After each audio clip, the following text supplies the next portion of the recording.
آتیش نیوزه. امروز اومدیم ادامه درگیری عراق کرج.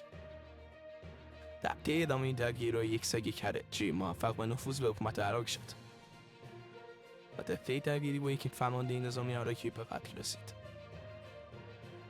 در طی این موضوع سخنگوی وزارت دفاع کرج گفت میگه کباب عراقی به گوش میرسد، حمله میکنیم و راه نمیکنیم. سربازان کرجی به کاخ سیاه عراق حمله کردند و در طی این درگیری سودهای احمد نیگا ریخت. پس از دخول سازمان ملی عراق، سربازان کرجی تسلیم شدند.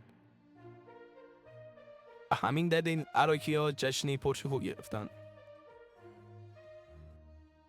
و در پاسخ ترنسای کرجی هم به این رویداد ریاکت دادند.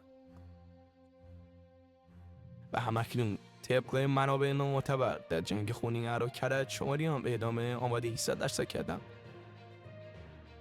و جمهوری اتحاد جماهیر شمال را تأسیس کردند که استان گلستان، مازندران و گیلان از این حکومت میباشند. و در آخر لطفاً چنل رو سابسکرایب کنید و نظراتتون کامنت ها برام بنویسید.